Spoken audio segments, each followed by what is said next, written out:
Welcome to the 2024 offseason, and in Dynasty leagues, it never ends. The previous couple videos here, they noted players to buy low before their value rises during this offseason. You know, people like T. Higgins, DK Metcalf, and Michael Mayer, just a couple to mention. I will switch gears here and note specific kind of aging veteran players to be targeting during this offseason. Let's jump right into it. I will start this video off here recommending buying two quarterbacks specifically in Superflex leagues. The first one is Kyler Murray. Now, I have done a handful amount of startup mocks this offseason, and Murray, he has often fell to the late second round, and I have seen a few screenshots on Twitter where people have drafted him in the third round. It seems the hesitancy in the drafter's mind with Murray surrounds the question if Murray will be the starting quarterback in Arizona starting in 2024. Now, Arizona's head coach did say Murray is their guy, but I am sure we can all remember Josh Rosen situation, oddly enough, with Arizona.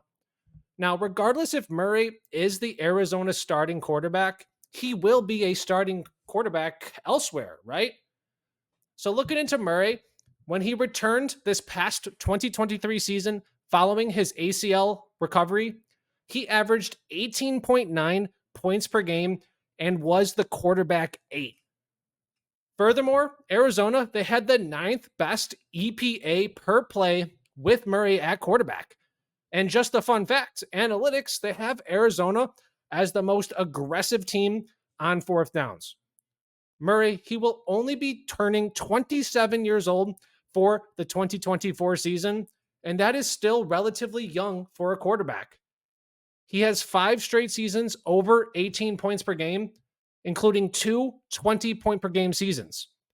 I do not believe Murray, he will end up like Rosen, where the head coach noted that he was their guy and then subsequently drafted a first-round quarterback. Arizona, they ranked 28th in points per game and 26th in yards per game without Murray at quarterback. With Murray, they ranked 13th in points per game and 9th in yards per game. Right now, it is the time to acquire Murray before that price goes up throughout this offseason.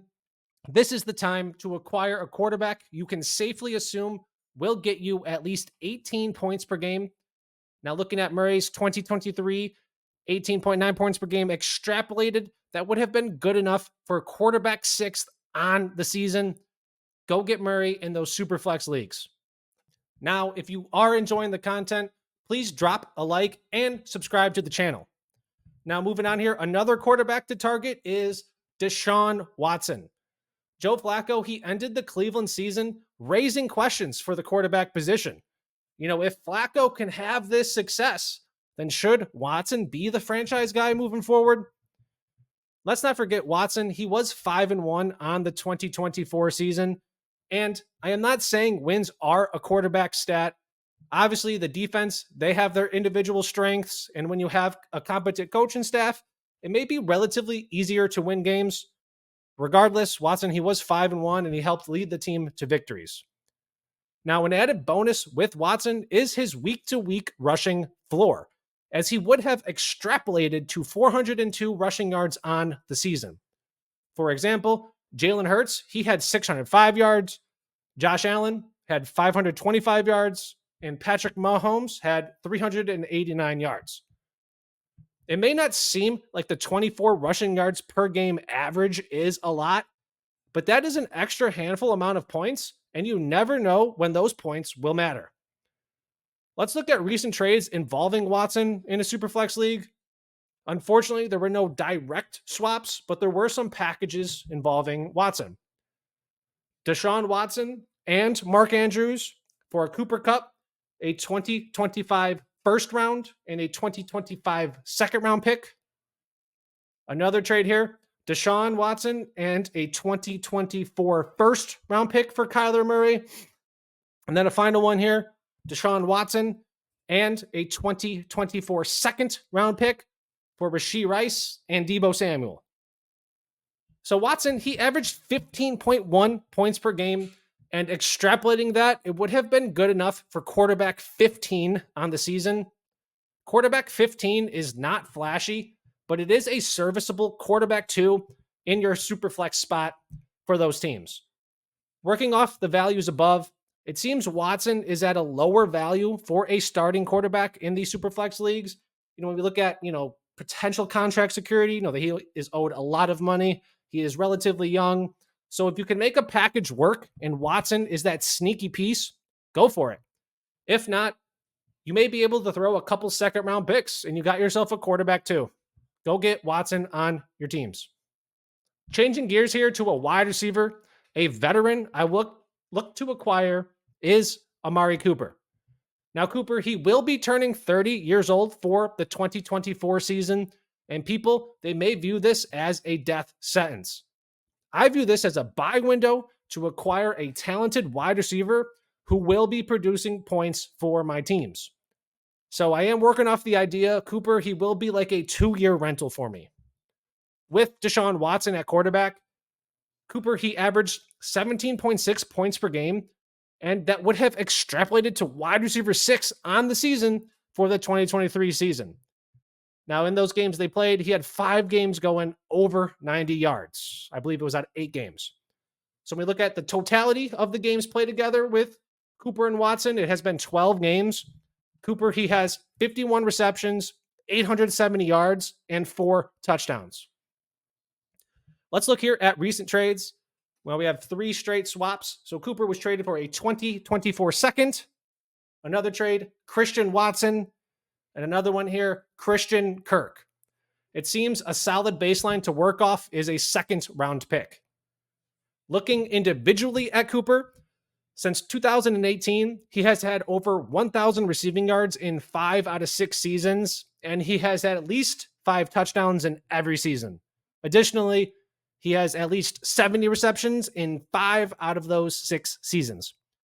He is a consistent producer and a good wide receiver 2, at least a solid wide receiver 3 for your teams to help you compete.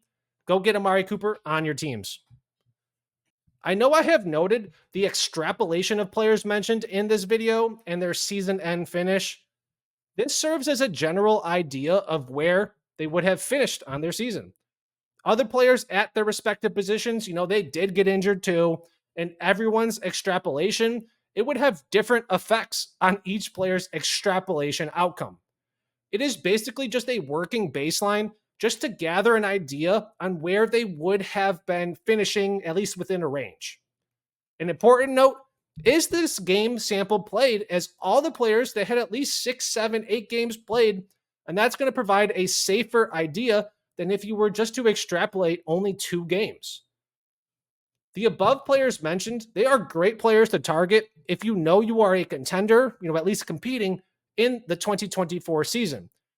If you know you are not competing, you just finished last or second to last, you can at least target the quarterbacks as they will have a longer shelf life, at age 27, 28, compared to the aging Amari Cooper, who's going to turn 30.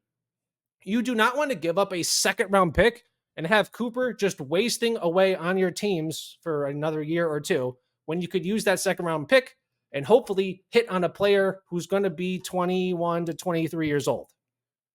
So continuing off, if you are fairly certain your team is not ready to compete, look, sometimes this is a true statement, but sometimes you just need to make a couple moves to maneuver your team in a position to compete.